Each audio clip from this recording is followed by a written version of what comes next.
Hello दोस्तों, मैं आपका दोस्त अमन जोशी स्वागत करता हूं अपने YouTube चैनल में।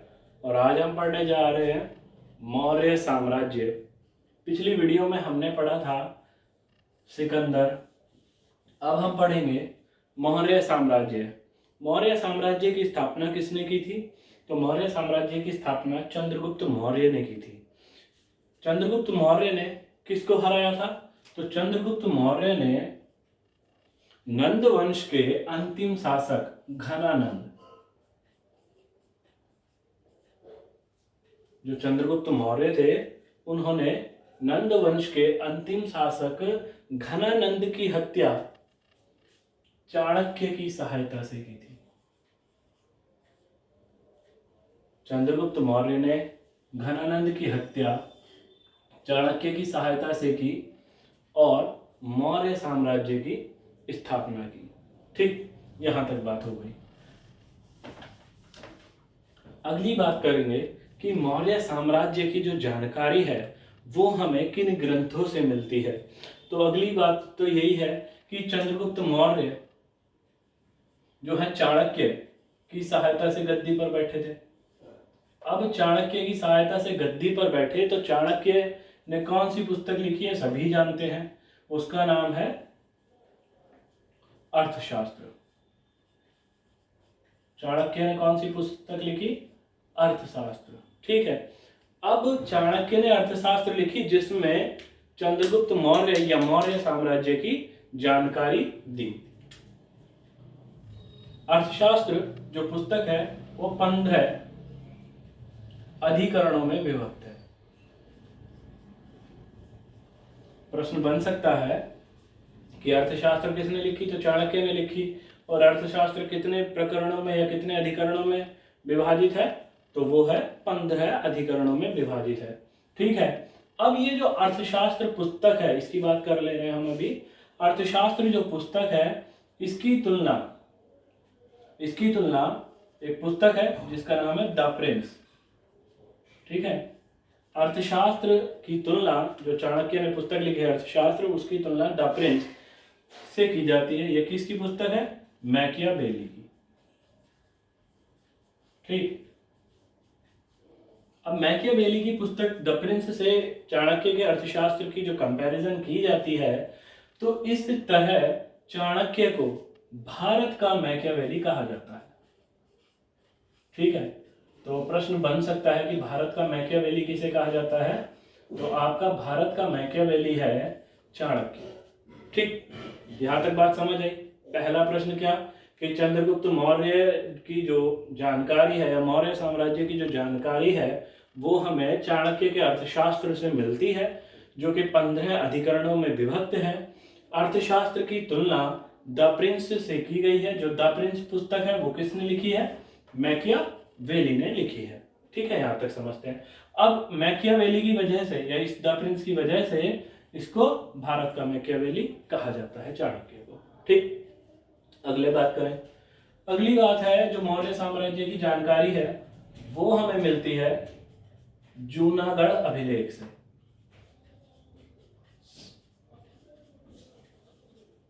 जूनागढ़ अभिलेख किसका है?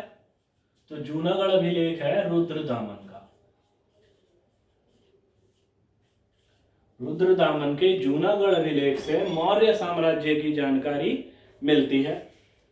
जो जूनागढ़ अभिलेख है यह संस्कृत भाषा का पहला अभिलेख है। प्रश्न बन सकता है किसी भी तरीके से, संस्कृत भाषा का प्रथम अभिलेख कौन सा हो गया? जूनागढ़ अभिलेख। किसका है? तो रुद्रदामन का है। ये थी मौर्य साम्राज्य की जानकारी देने वाली पुस्तक या स्रोत। ठीक है, अब बात करते हैं चंद्रगुप्त मौर्य की फिर से। चंद्रगुप्त मौर्य को मुद्रा राक्षस पुस्तक,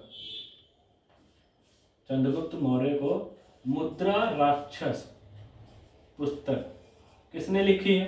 तो विशाख दत्त ने लिखी है। मुद्रा राक्षस पुस्तक के लेखक विशाख दत्त ने इस अपनी पुस्तक में चंद्रगुप्त मौर्य के लिए वृषल वृषल शब्द का प्रयोग किया है। ध्यान रखें कि जो मुद्रा राक्षस पुस्तक है विशाख दत्त की, उसमें चंद्रगुप्त मौर्य के लिए वृषल शब्द का प्रयोग किया गया है। ठीक है, ध्यान रखना इस बात का। अब ये थे मौर्य साम्राज्य की जानकारी या चंद्रगुप्त मौर्य की जानकारी के स्रोत, किसने किसको क्या कहा। आप नोट डाउन करना चाहें तो इस वीडियो को पॉज करके देख सकते हैं। ठीक,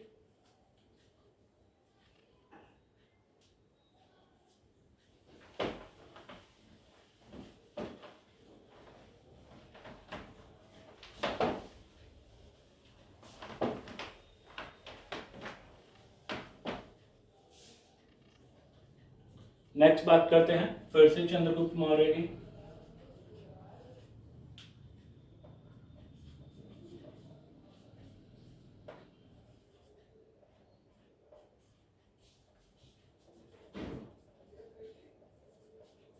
चंद्रगुप्त मौर्य ने 305 वीसी अर्थात 305 ईसा पूर्व सेल्यूकस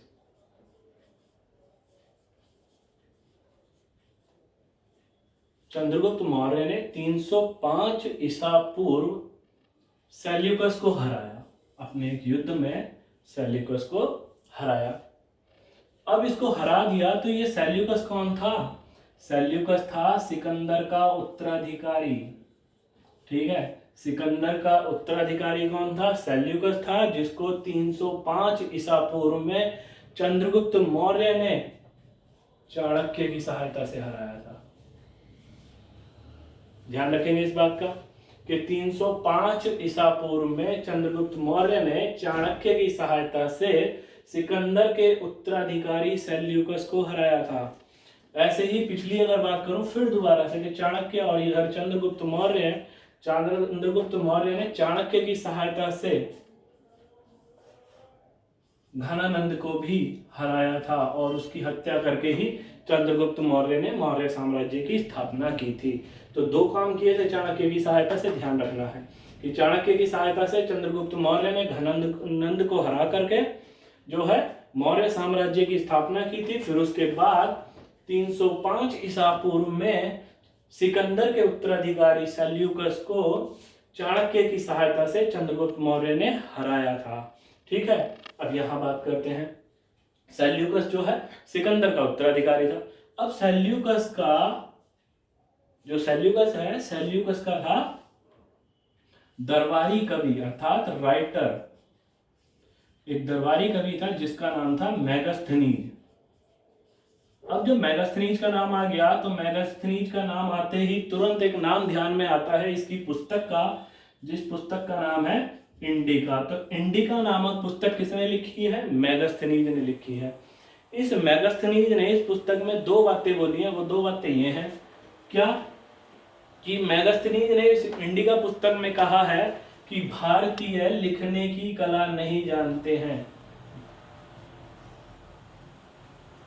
भारतीय लिखने की कला नहीं जानते हैं।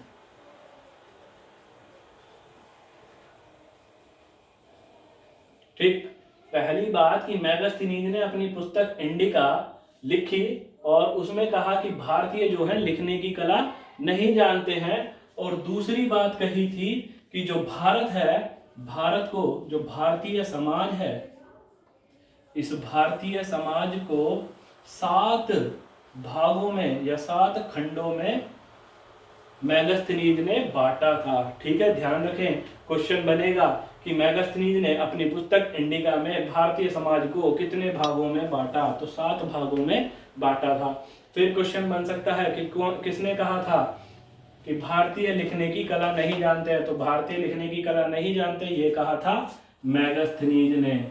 मेगास्थनीज किसका दरबारी कवि था? तो यूनान जो गवर्नर था सेल्यूकस, उसका दरबारी कवि था। ठीक है, अब यहां तक बात करते हैं। इसके बाद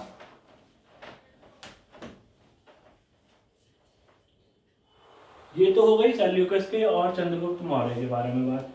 अब सेल्यूकस की एक पुत्री थी जिसका नाम था कार्नेलिया, या किसी पुस्तक में नाम दिया है हेलेना। तो वो आप ऑप्शन के अकॉर्डिंग करेंगे। ठीक, सेल्यूकस की पुत्री की जो विवाह है वो हुआ था चंद्रगुप्त मौर्य के साथ। ठीक, अगली बात करें।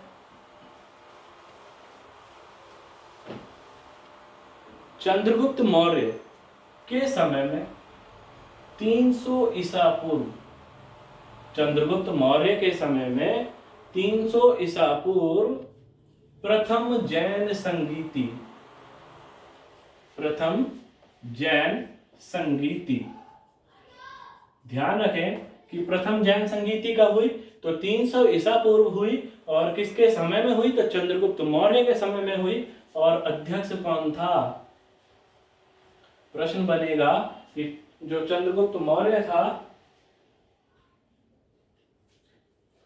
चंद्रगुप्त मौर्य के समय में 300 ईसा पूर्व में प्रथम जैन संगीति हुई जिसका अध्यक्ष था स्थूलभद्र। ध्यान रखें, ये बौद्ध संगीति नहीं है, ये जैन संगीति है। ठीक, तो चंद्रगुप्त मौर्य के समय में हुई थी। अब इसके बाद एक ध्यान रखें कि चंद्रगुप्त मौर्य को भारत का मुक्तिदाता कहा जाता है। प्रश्न बन सकता है कि भारत का मुक्तिदाता किसे कहा गया है, तो चंद्रगुप्त मौर्य को कहा गया है भारत का मुक्तिदाता।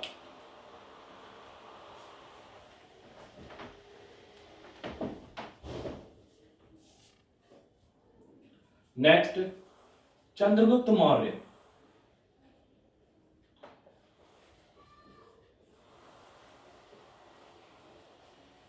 चंद्रगुप्त मौर्य अपने अंतिम दिनों में श्रवण बेल बोला। चंद्रगुप्त मौर्य अपने अंतिम दिनों में श्रवण बेल बोला। कहाँ है, कर्नाटक में है ये स्थान। और यहां चला गया और क्या किया, संलेखना पद्धति, संलेखना पद्धति के द्वारा अपने प्राणों को त्याग दिया।